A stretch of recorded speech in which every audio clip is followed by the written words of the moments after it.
영광의 길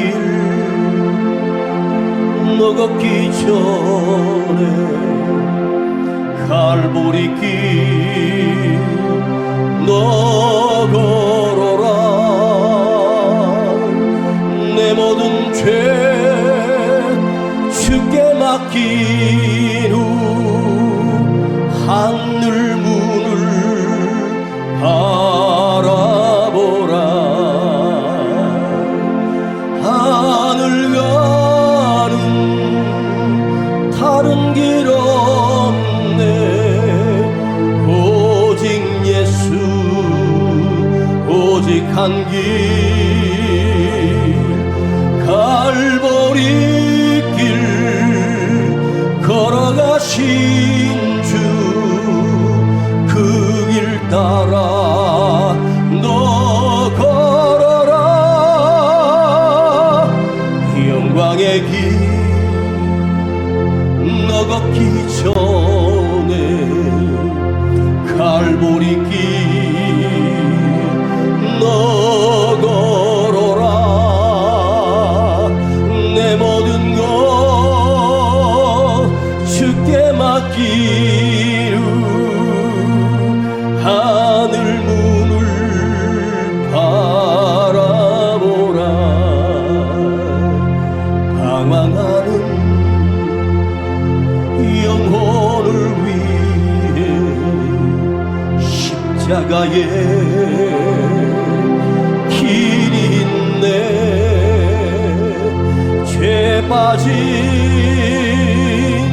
영혼을 위해 주님께서 피 흘렸네.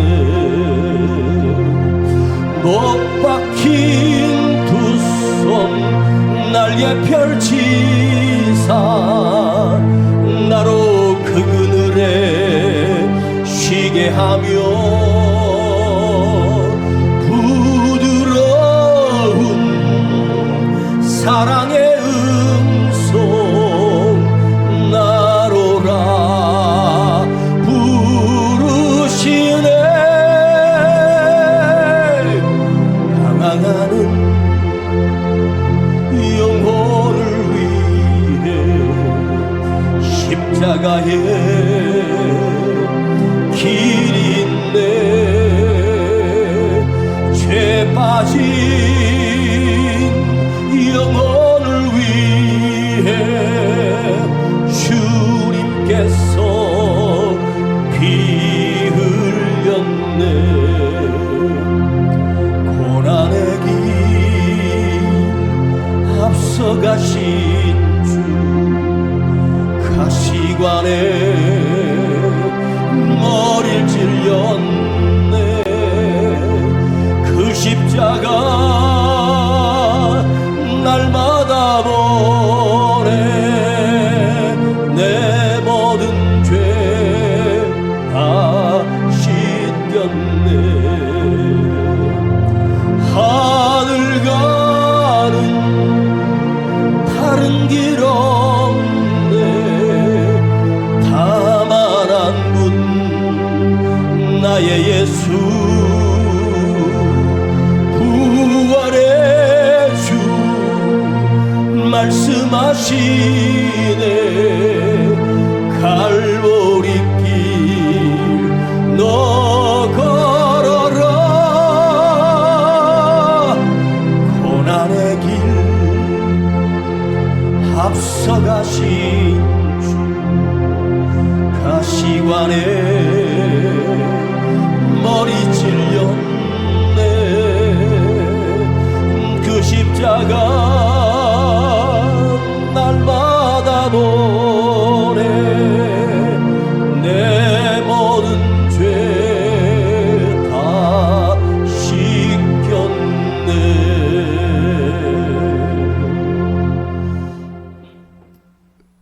작은 읍에 교회가 20개가 있습니다.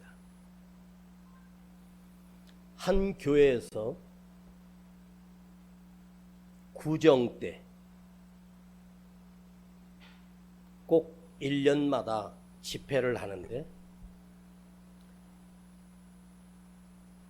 거기는 그 지역의 다른 교인들까지 함께 모여서 집회를 합니다.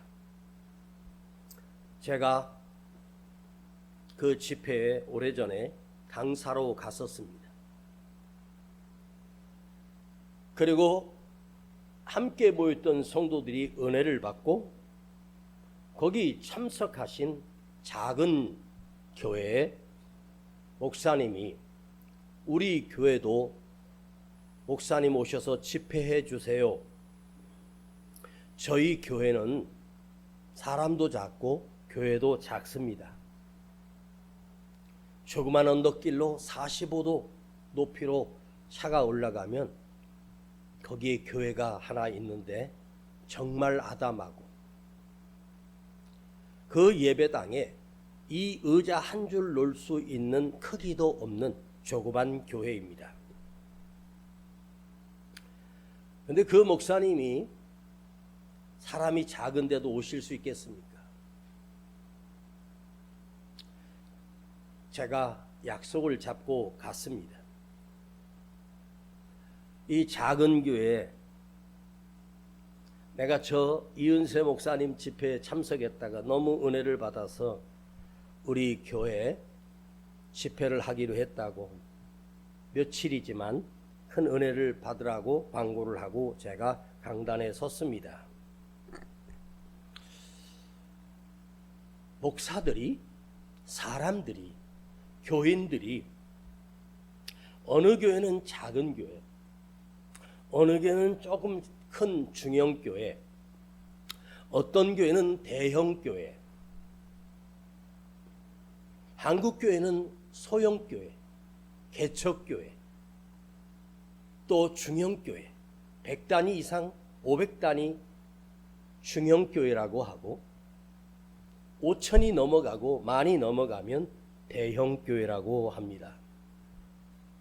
누가 그것을 만들었는지는 모르겠지만 사람들이 저건 작은 교회야, 사람들이 저 교회는 큰 교회야, 시스템이 잘 돼 있어, 영어로도 예배를 드리고 유치원에 아이들도 보낼 수 있는 모든 시설이 다 잘 된 대형 교회야, 주차장도 넓어, 저 교회에서는 성도들이 많아서 하루에 나오는 헌금이 7억에서 10억이 나온대.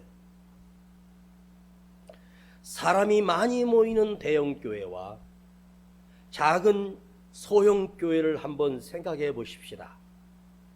그런데 이 기준이 누가 정한 것입니까? 우리 주님은 단 한 번도 이 땅에 오셔서 작은 교회라고도 하지 않았고 큰 교회라고도 하신 적이 없는데 사람들이 만든 작은 교회, 소형 교회, 개척 교회 이렇게 만듭니다.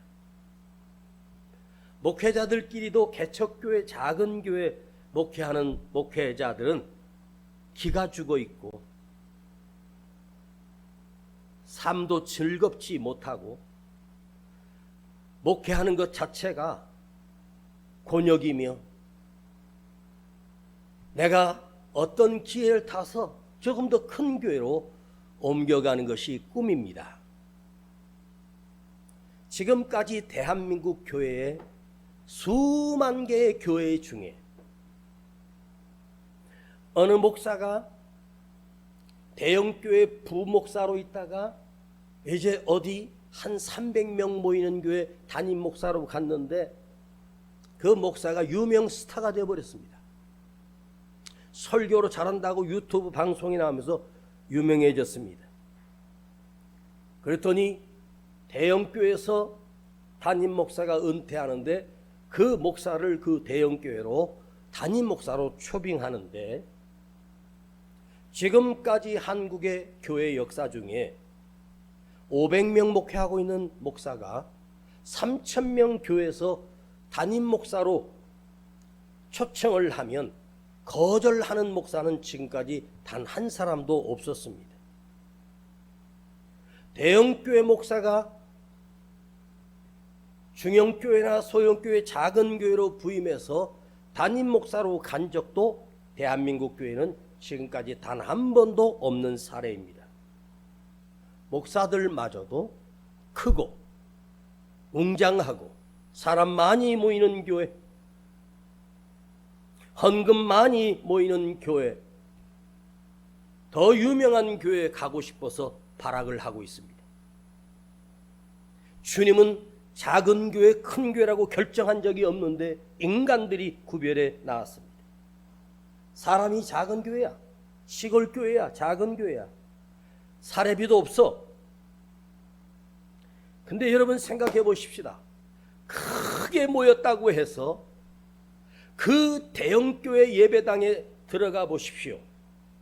오케스트라부터 음악부터 찬양부터 느낌이 달라요. 웅장합니다. 사람들이 많으니까 그 속에서 와, 감화와 감동을 함께 받습니다. 근데 착각합니다. 내가 감화와 감동을 받는다고 해서, 그 분위기에서 감화와 감동을 받는다고 해서 우리들이 어떤 착각을 하냐면, 내가 좋은 교회를 다니는구나, 내가 이 은혜가 있는 교회를 다니는구나, 내가 오늘 감동을 받았구나, 그래서 내가 믿음이 커졌다고 착각합니다. 여러분, 인간은요, 감동이라고 하는 것은 사람과 관계 속에서도 감동받을 수 있어요. 그런데 그걸 감동으로 여기고 그것이 은혜로 착각하며 내가 이 교회 선택하길 참 잘했다고 착각하고, 대형교회 그 속에서 관계 속에서 살아가는 신앙인들을 보면 자기가 대한민국에서 최고 좋은 교회에서, 가장 말씀이 좋은 교회에서, 가장 은혜가 높은 교회에서 예배를 드리니 나는 당연히 구원받고 천국에 간다는 착각 속에 빠지기 시작합니다. 사람이 많이 모이는 교회일수록 사실은 참 진리된 교회가 될 가능성이 없습니다.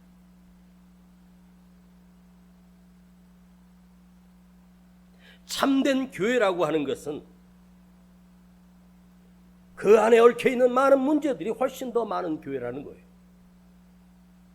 아시아의 7교회에 편지했던 요한계시록의 사도 요한이 그 당시에 아시아의 7개의 교회들이 대형교회인지 아십니까? 아닙니다. 7, 8명, 많게는 15명.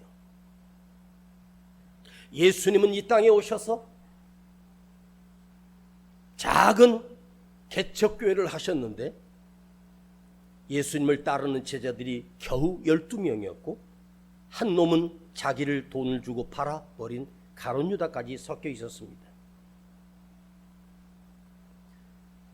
분위기 속에 우리는 예배를 드렸다고 생각합니다. 여러분, 오늘날 목회자들이 무선 마이크를 꽂고 강단도 없이 작은 거 하나 들고 왔다 갔다 하면서 설교를 합니다. 되게 신선해 보입니다. 큰 교회를 가면 목사님이 넥타이가 아니라, 와이셔츠가 아니라 청바지에 티를 입고 설교하는 목사도 있습니다. 물론 그건 잘못됐다는 건 아니에요. 그런데 그런 걸 보면서 사람들은 어떻게 생각하냐? 와, 우리 목사님 감각이 있어, 역시 달라, 이렇게 말합니다. 양복을 입든 티셔츠를 입든 청바지를 입든 그게 중요한 게 아니에요. 과연 그 목사가 이 말씀을 통해서 영혼을 살리고자 하는, 영혼을 사랑하는 마음과 진리가 담겨있고 십자가가 들어있다면, 그것이 들려진다면 그 교회가 무서운 교회요, 능력 있는 교회입니다. 작지만 그 작은 교회 속에서 한 사람이라도 깨어있고 한 사람이라도 진리의 말씀을 듣고 몸부림칠 수 있는 사람이 있다면 그 교회가 진짜 위대한 교회입니다. 여러분, 한 사람 한 사람이 진정한 믿음을 가지고 예수 십자가의 구원을 믿고 예수님을 온전히 영접하고 내 삶으로 주님과 동행하는 삶을 살 수만 있다면 주님은 오늘 이곳에 주목하시고, 주님은 이곳에 계시고 그 믿음의 사람과 함께 하시고 그를 어루만져 주시는 진정한 진리의 교회가 되지 않겠습니까? 프랑스의 루브르 박물관이라고 전 세계에서 최고의 박물관이 있습니다. 왜 그 박물관이 최고의 박물관이냐면 그 박물관에 그림 하나가 있기 때문입니다. 전 세계에서 그 그림 한번 보겠다고 사람들이 매일마다 거길 찾아옵니다. 그 그림은 여러분이 잘 아는 모나리자입니다. 모나리자라고 하는 이 그림 한 편의 가치를 알기 때문에 그것을 보고 싶어서 갑니다. 그 모나리자 그림은 유리벽으로 해서 봉합을 해놨습니다. 사람이 손으로 만질 수가 없습니다. 예전엔 저 높은 곳에 있어서 잘 못 봤습니다. 지금은 아예 유리벽으로 딱 갈아놨습니다. 가까이 있어 볼 수 있고 사진도 찍습니다. 그런데 이 모나리자 그림이 아무리 봐도 저는 이게 왜 위대한 작품인지 저는 잘 몰라요. 근데 돈을 주고 살 수 있는 그림이 아니에요. 근데 프랑스 사람들은 이 루브르 박물관에 있는 이 모나리자 그림이 자기 나라의 박물관에 전시되었다는 것을 굉장히 자부심으로 느끼고 그것을 자랑합니다. 모나라고 하는 말은 결혼한 여자를 모나라고 합니다. 프랑스로는 결혼한 여자를 마담이라고 합니다. 영어로는 결혼한 여인을 레이디라고 합니다. 그리고 이 여자나 그 주인공의 이름이 리자였습니다. 리사였습니다. 그래서 이름을 리사, 모나, 리사의 부인이었던 리사의 그림이다. 그래서 모나리자로 이름이 정해졌습니다. 가난하고 늙은 남자에게 시집온 이 레이디 여사가, 이 부인 여자가 레오나르도 다빈치가 그 여인의 상을 그린 것이 이것이 세계에서 최고의 가치를 여깁니다. 만일 프랑스가 부도날 때 미국이나 영국에서 우리가 너의 빚을 갚아줄 테니 그 모나리자 그림을 우리나라에 기증하시오. 프랑스는 죽어도 불가능하다고 말한답니다. 돈으로 가치를 따질 수 없는 엄청난 그림이라는 거예요. 너의 나라 빚을 다 갚아줄 테니까 모나리자 그림을 넘기라. 안 넘긴답니다. 절대로 응하지 않습니다. 그 프랑스 국민들 안에는요, 돈보다 문화적인 그림이라든가 이런 예술의 가치를 가장 귀하게 여기는 나라입니다. 그 모나리자 그림을 만일 한국의 전시관에 와서 이동시킨다면 그 비용만, 보험을 들고 그 비용만 해도 우리 돈으로 3조에서 4조가 들어갑니다. 그렇게 비싸요. 우리나라에 잠깐 와서 일주일 전시하는데 3, 4조가 들어간답니다. 그런데 이 모나리자 그림이요, 무지하게 큰 게 아닙니다. 가로 요게 53cm입니다. 높이가 77cm입니다. 요 정도 되는 그림입니다. 루브르 박물관의 많은 그림 중에 가장 작은 그림이 이 모나리자 그림이에요. 이 모나리자 그림보다 100배가 더 큰 건물이 있어요. 벽을 다 차지하는 큰 그림도 있습니다. 근데 그것은 유리막도 보호막도 없이 그냥 걸어놨습니다. 근데 거기는 산소와 공기와 습도를 조절해서 거기에 넣어놨습니다. 그림의 가치는 그림의 크기로 구별되는 게 아니에요. 이 작은 그림이 그 루브르 박물관의 다른 모든 예술 작품과 바꿔도 안 바꿉니다. 그래서 사람들이 이 모나리자 그림, 이 한 여인의 그림이 가치가 얼마나 될까 하고 생각을 해봤답니다. 근데 이거 한 번도 경매를 해본 적이 없어요. 팔 수도 없고 팔지도 않습니다. 추정해 보니 그냥 전문가들의 추정입니다. 우리 돈으로 계산해 보면 40조에서 80조. 만일 경매에 나온다면 세계 부자 중에 100조를 주고도 살 수 있는 사람이 있을 겁니다. 레오나르도 다빈치가 바로 예수님과 12 제자들이 함께 마지막 만찬을 하는 그 그림도 그린 사람이에요.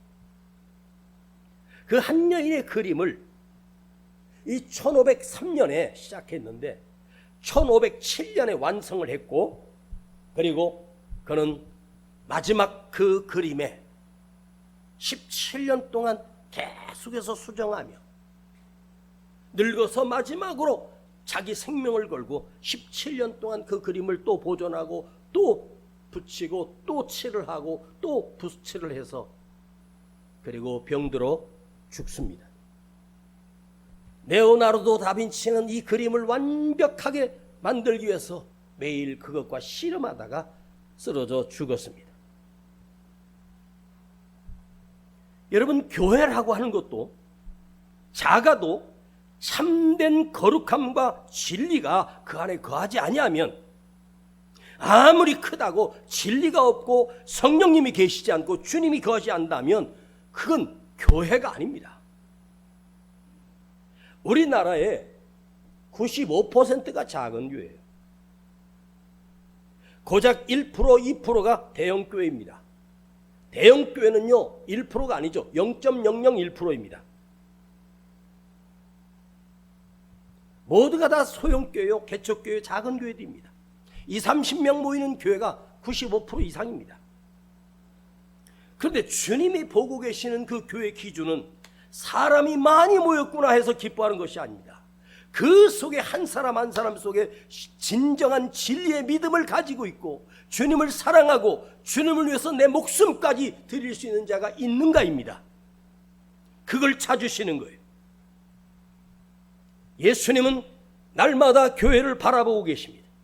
이 건물을 바라보는 것이 아니라 여러분 자신이 교회이기 때문에 나를 바라보고 있는 거예요. 내가 바른 교회가 되어 있는가? 내가 정직한 교회가 되고 있는가? 10,000명이 모여서 주님이 와 많이 모였네, 저렇게 많이 나왔네. 여러분, 많이 모인 데 가서 이렇게 앉아 있으면요 저절로 은혜가 될 거예요. 그 분위기라는 게 그래요. 똑같은 영화를 봐도요 거기 꽉 차서 볼 때 느낌과 나 혼자 앉아서 그 밤에 혼자 상영하는데 혼자 보고 있어 봐요. 느낌 이상하죠. 여럿이서 꽉 차서 하면 그 영화를 볼 때 약간 그 개그를 하면 다 웃어요, 같이. 웃음이 퍼지면서 같이 막 퍼지면 그래서 착각합니다. 이게 좋은 것인 줄 알고. 여러분, 10,000명 중에 진실된 그리스도인이 정말로 믿음을 가지고 지키는 성도가 없다면, 크기는 커도 사람은 많아도 교회가 아니고 주님은 관심도 없습니다. 지금 야구장에서 20,000명, 30,000명이 모여서 야구를 봅니다.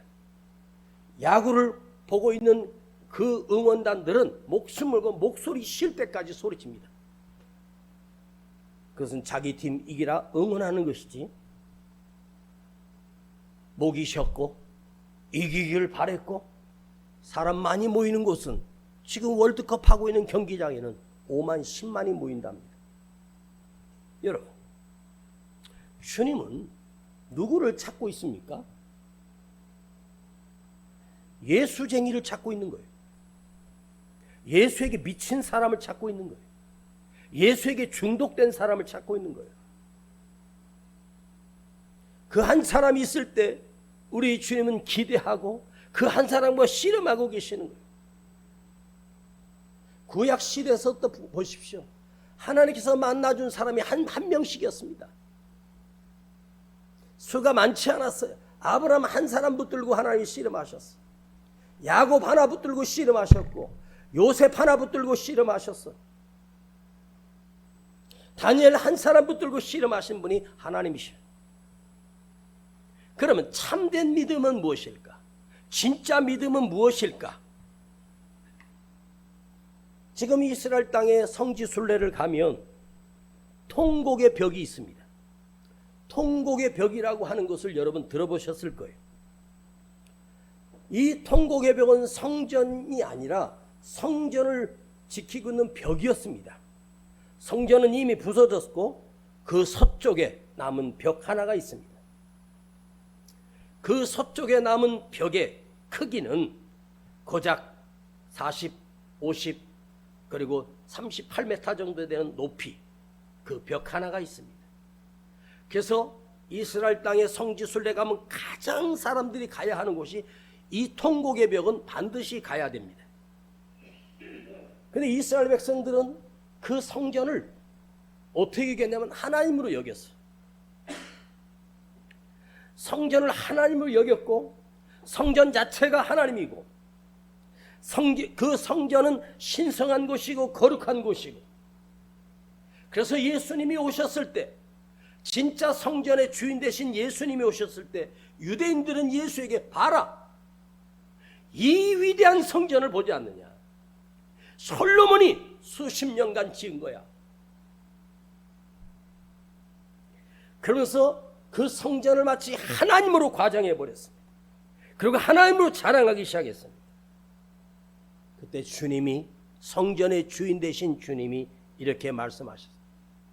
너희는 무엇을 보고 있느냐? 너희가 보면서도 알지 못하느냐?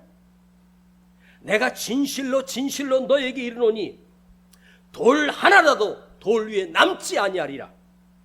다 무너뜨리라. 하나님처럼 자랑했던 그 성전이 다 무너뜨리라.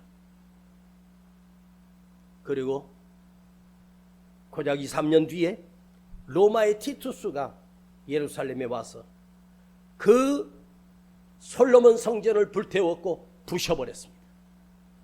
돌 위에 돌 하나도 남지 않고 다 무너졌습니다. 잿더미가 됐습니다. 그것이 예수님이 하신 말씀 하시고 고작 30년 뒤입니다. 수천 년 전 솔로몬 때부터 있었던 그 성전이 사라져버렸습니다. 왜 티투스 장군이 와서 그걸 부셨는지는 모르겠습니다. 그들이 그렇게 섬기는 하나님, 이 성전 건드는 자는 저주를 받는다고 그 성전을 부셨던 티투스가 저주를 받았을까요? 그 서쪽 아래 벽쪽 한 벽, 통곡의 벽이라고 하는 곳만 남겨놨습니다. 그런데 성전을 잃어버린 유대인들이 이 벽 앞에서 통곡하며 울기 시작했습니다. 뭐라고 울었습니까? 하나님 다시 세워주세요. 다시 회복되게 해주세요. 그리고 통곡의 벽 사이사이에다가 자기 기도 제목을 접어서, 종이로 접어서 그 벽 사이에다가 종이를 꼽습니다. 그 벽 사이 틈마다 빼곡히 사람들의 기도문이 거기에 꽂아져 있습니다. 높은 곳은 올라가지 못합니다. 그 사람들이 목마를 태우고 높은 곳에다 꼭 꽂으려고 노력을 합니다. 성지순례 온 사람들이 너무 많으니까 이제 더 이상 꽂을 곳이 없어요. 근데 거기 관광객을 하는 문화청에서 대행업체 하나를 선정해서 사다리를 놓고 그 사람의 기도문을 저 높은 곳에다가 꽂아주면 우리 돈으로 100불을 받습니다. 그리고 여기서 그 통곡의 벽 관리자에게 돈을 보내고 내 기도문을 보내면 그 기도문을 거기다가 대신 꽂아줍니다. 높은 사다리 들고 올라가서. 예베소 지역에, 터키 지역입니다, 어떤 동굴이 있었는데 하도 그리스도인들이 핍박을 당하니까 살기 위해서 동굴 속으로 숨어 들어갔습니다. 그때 들어갔던 성도들이 7명이었습니다. 그 7명이 그 동굴 속에 들어가서 잠을 잤습니다. 잠에서 깨어서 나와보니 세상이 이상해진 겁니다. 그들이 동굴 속에 들어가 잠자고 나와서 보니까 200년이 넘어 세월이 지난 거예요. 이게 어찌된 일이지? 그래가지고 황제가 지시해가지고 정말로 그걸 측량했더니 그 사람들이 200년 전에 살았던 사람이 200년 전에 죽었던 사람이 200년 뒤에 살아나온 거예요. 그리고 핍박하는 것도 없어졌고 이제 교회가 법이 돼서 핍박 자체가 없어졌습니다. 또 어떤 사람 나와보니까 300년이 지나 있습니다. 아, 저기 들어가면 죽지 않고 늙지 않고 다시 부활해서 나오는 부활의 동굴이구나. 그때 로마의 황제가 이 동굴을 죽지 않고 다시 부활하는 동굴이라고 부활의 동굴로 이름을 명했습니다. 그러니까 로마의 부자들이 죽지 않고 영원히 살 수 있는 곳 그 동굴 앞에다가 땅을 사서 집을 짓고 매일같이 동굴에 들어가서 잠을 자고 나옵니다. 거기 가면 장수한다. 300년 살 수 있다. 500년 살 수 있다. 그러다 보니 그 동굴 입구의 땅은 가치가 10,000원도 안 가던 땅이 1억 10억씩 가기 시작합니다. 돈 있는 사람들이 거기다 집을 지어놓고 매일 동굴에 들어가 잠을 자고 나옵니다. 제주도에 가면 돌 하루방이 있습니다. 거기 여행하는 가이드들이 해주는 말이 사진 찍을 때 그 하루방에 코를 만지면 아들을 낳는다는 이야기가 있습니다. 그래서 저도 제주도 가서 코를 여러 번 만졌습니다. 근데 정말로 아들만 둘 낳았습니다.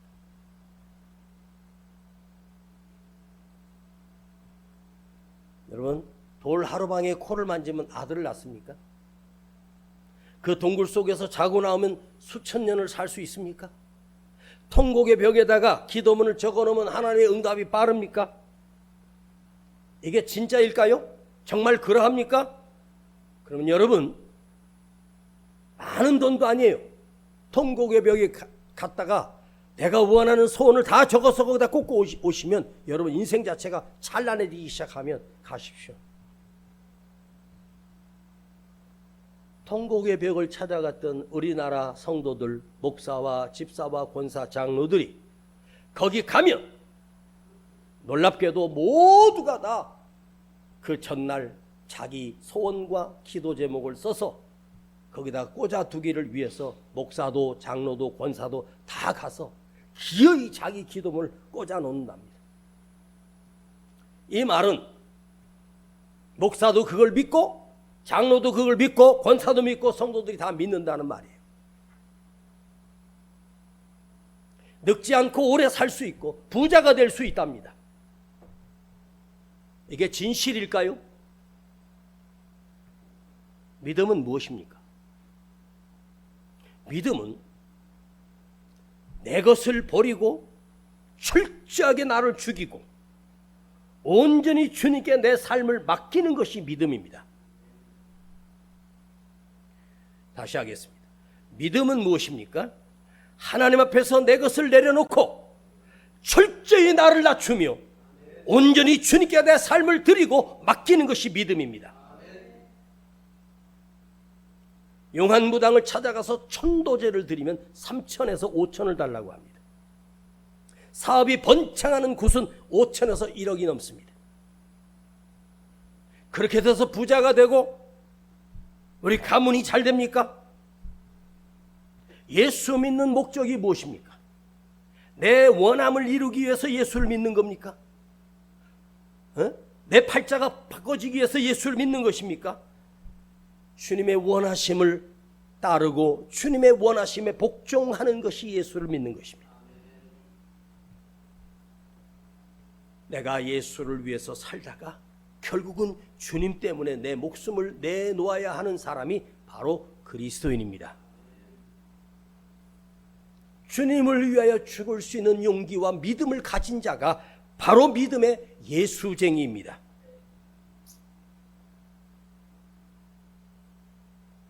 오늘 성경은 우리에게 말씀하십니다. 너 나를 따르려거든 너를 부인하고 자기 십자가를 지고 나를 쫓으라. 부인이라고 하는 말은 남편의 아내가 아니고 부인, 나를 부인하고, 나를 부인한다는 말은 나는 죽었다 이제. 나는 이제 실패했다. 나는 아무것도 없다. 나를 죽이고 주님을 쫓아야 그가 진정한 믿음의 사람이라는 거예요. 우리는 주님을 쫓는다고 하는데 자기를 부인하는 것이 아닙니다. 자기의 영광과 부귀와 건강과 자기 소원을 이루기 위해서 예수를 이용하며 교회를 다니는 사람이 허다하게 많습니다. 여러분, 기도 제목을 A4 용지 한번 적어보십시오.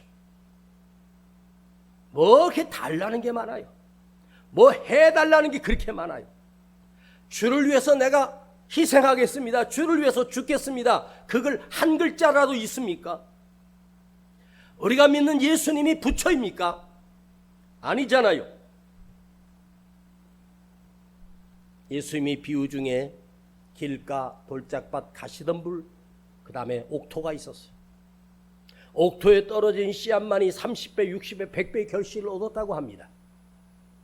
그런데 이 세상이 창조될 때 사실 옥토는 단 한 군데도 없었습니다. 옥토는요 그냥 생기는 것이 아니에요.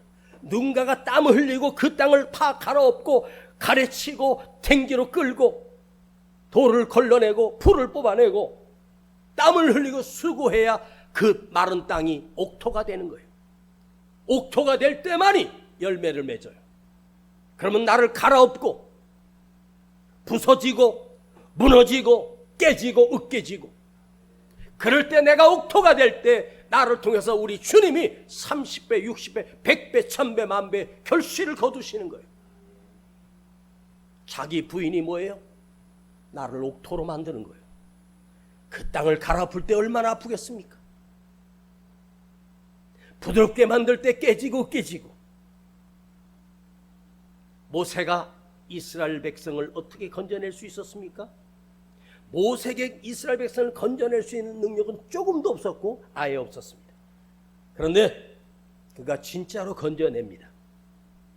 자기 힘으로 할 수 있었던 것은 애국 군대 사람을 주먹으로 쳐 죽이는 정도의 능력만 모세에게 있었습니다. 모세는 결국 사람을 죽일 수 있는 그런 살인 무기였습니다. 근데 모세가 생명의 무기로 언제 바뀝니까? 미디안 광야에서 목동으로 양치기로 40년 동안 자기를 갈아엎을 때 나는 죽고 나는 아무것도 할 수 없고 나는 무능하구나 할 때 하나님께서 모세를 당신의 도구로 애굽 땅에 가서 왕을 항복시키고 이스라엘 백성을 끄집어 내왔습니다. 왜? 부서지고 무너졌기 때문입니다. 믿음은 기대는 것입니다. 믿음은 기대하는 것이 아니라 기대는 것입니다.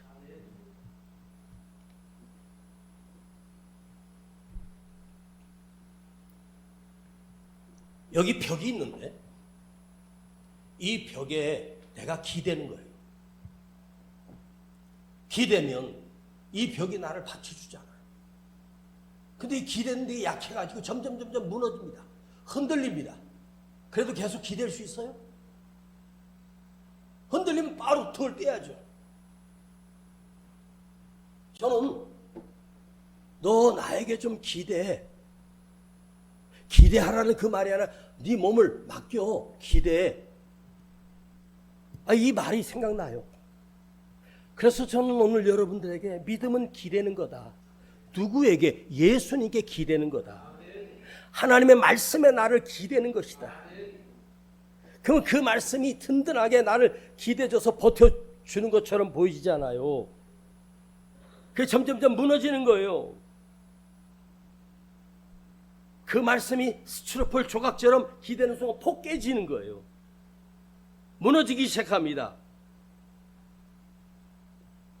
그래도 끝까지 기댈 수 있을까요? 지금 여기서 이 스트로폴까지 나를 기대주는 힘이 없어서 바삭 깨지면 난 뒤로 넘어지는데, 그래도 나는 계속 그 말씀에 기댈 수 있을까? 내 몸을, 내 삶을 그 벽에 맡기고 주님께 맡기고 주님께 기대는 거예요. 주님은 그걸 원하시는 거예요. 너는 너를 부인하고 나를 따르라. 이제 너를 기대지 말고 나를 기대라. 내게 맡겨라. 기대는 것이 믿음이다. 좀 기대세요. 누구한테? 주님께 기대세요.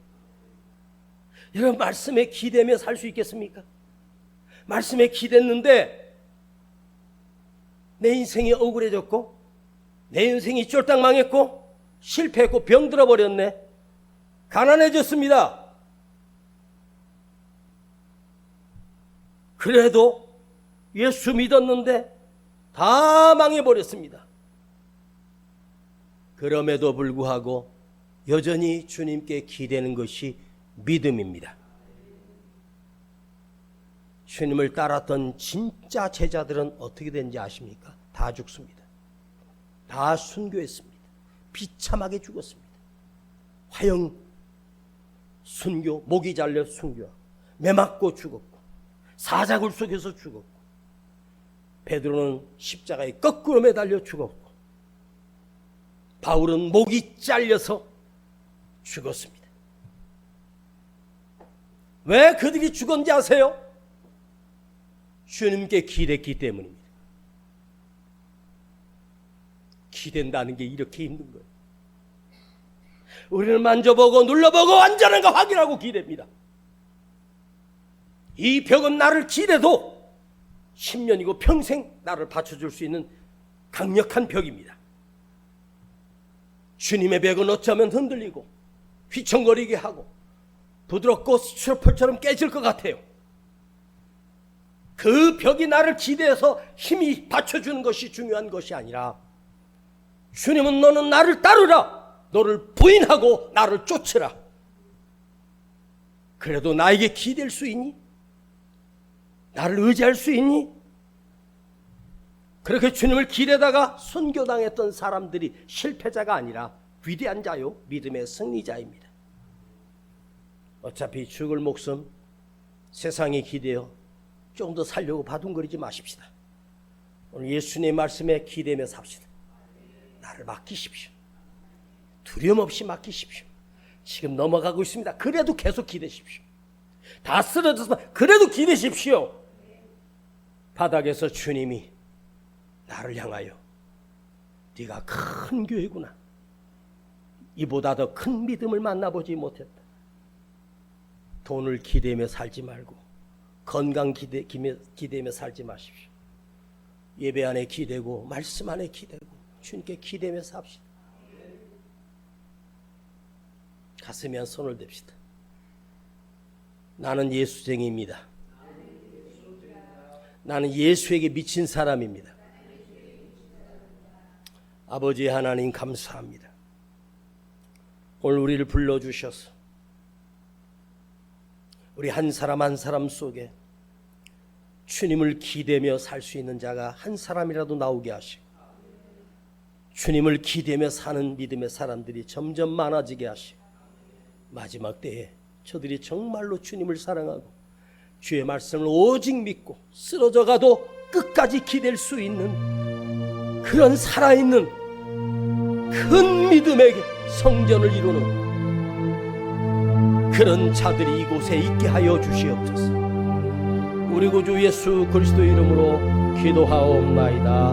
아멘.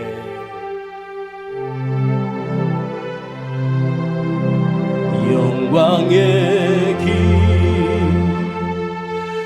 너 걷기 전에 십자가 길 너 걸어라. 내 모든 것 주께 맡긴 후 하늘 문을 바라보라. 먼저 예물 드립니다. 하늘 가는 다른 길 없네.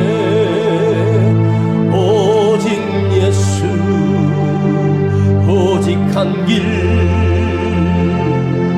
갈보리 길 걸어가신 주 그 길 따라 너 걸어라 영광의 길 너 가지 말고 십자가 길 너 걸어라 내 모든 것 주께 맡기루 하늘 물 바라보라. 우리 다같이 일어나요. 방황하는 영혼을 위해 십자가에 길이 있네. 죄 빠진 영혼을 위해 주님께서 피 흘렸네. 못 박힌 두 손 날개 펼치사 나로 그 그늘에 쉬게 하며 부드러운 사랑의 음성 나로라 부르시네. 방황하는 영혼을 위해 십자가에 길이 있네. 죄 빠진 영혼을 위해 주님께서 피 흘렸네. 믿음이 뭔지 아세요? 나를 부인하는 거예요.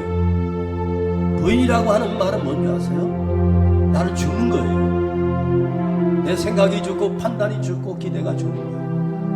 오직 주님께 기대는 거예요. 무너지든 흔들리든 주님께 온전히 맡기는 거예요. 그것이 믿음입니다.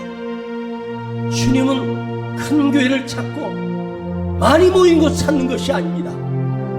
이 대한민국 땅에 깨어있는 믿음, 당신에게 기댈 수 있는 자를 찾고 계십니다. 통곡의 벽에 내 기도를 꽂는다고 기도가 응답됐으면 좋겠습니다. 아닙니다. 통곡의 벽에 종이를 꽂았던 그 사람들 중에 단 한 사람도 그 기도 제목대로 응답받은 사람은 없습니다. 주님께 기대는 자에, 주님만 의지하는 자에게 주님은 오늘 다가오셔서 등이 되어주시고 안아주시고 책임져 주십니다. 믿음이 이것입니다. 여러분 다른 건 없어도 괜찮아요. 내가 진정한 교회, 진정한 믿음의 사람이 되면 우리 교회는 주님이 가장 기뻐하는 교회가 될 수 있습니다. 그런 한 사람을 지금도 주님이 찾고 계십니다. 오늘 시간 결단합시다. 주님 앞에 함께 기도하며 주님, 내 삶을 주님께 맡길게요.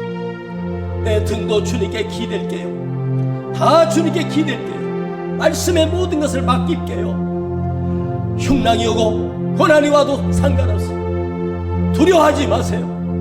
주님께 맡길 때 잠깐 흔들린 것처럼 보여집니다. 주여, 내가 주님께 기대며 살겠습니다. 주님께 맡기며 살겠습니다. 그런 믿음의 사람이 되게 하여 주시옵소서. 우리 함께 기도합시다. 주여, 아버지 하나님, 오늘 이곳에 참된 기도, 참된 믿음, 주님이 찾고 계시는 믿음의 사람, 의인한 사람, 오직 예수만을 의지하며 예수님께 맡기고 예수님께 기대며 실패해도 예수님을 의지하며 세상의 방법으로 응답이 아니라 주님, 내 인생을 주님께 맡깁니다. 이 실패자가 이제 주님께 기대겠습니다. 주여, 흔들려도 나는 주님께 끊임없이 기대며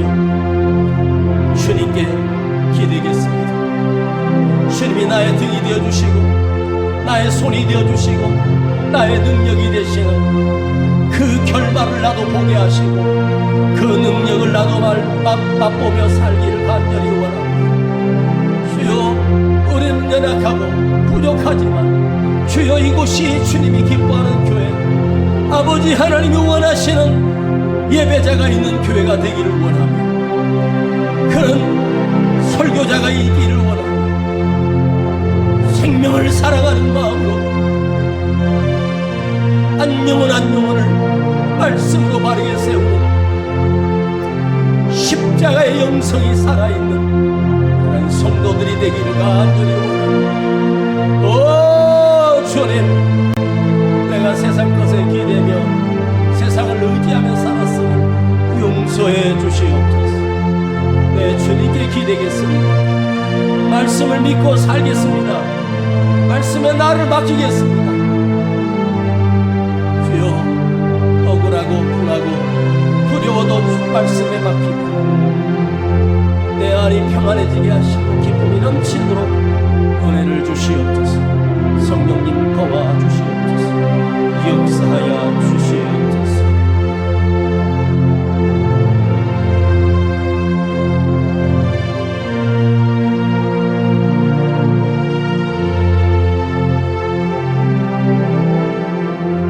고난의 길 앞서가신 주, 가시관에 머리 질렀네. 그 십자가 날마다 보네. 내 모든 죄 다 씻겼네. 아버지 하나님 감사합니다. 우리가 듣고 싶은 말씀이 아니라 들어야 할 말씀을 듣게 해주셔서 감사하고, 이 말씀을 가슴에 새기고 잊지 않게 하시고, 우리가 정말로 내 삶이, 내 마음의 양심이, 내 삶의 행위가 주님을 닮아가는 겸손하고 거룩한 그리스도인으로 우리를 변화시켜 주옵소서. 그래서 나의 삶을 주님의 말씀에 기대며 나의 인생을 주님의 등에 기대며 사는 참된 믿음으로 우리를 일구어 주시고 깨닫게 하여 주시옵소서. 여기 드린 예물을 주님이 흠양하시고 연락하여 주시고 기뻐 받으시옵소서. 사랑하는 가정과 자녀들 위해 주님을 기대며 주님이 책임져 주시는 자녀들이 될 수 있도록 은총을 더하여 주시옵소서. 지금은 우리 구주 예수 그리스도의 은혜와 아버지 하나님의 놀라우신 사랑하심과 성령님의 감화감동 충만 내재 교통하심이 오늘 주님께 기대며 살기로 결단하는 모든 성도들 머리 위에, 가정 위에, 자녀들 위에 이제로부터 영원토록 함께 계실지어다. 아멘.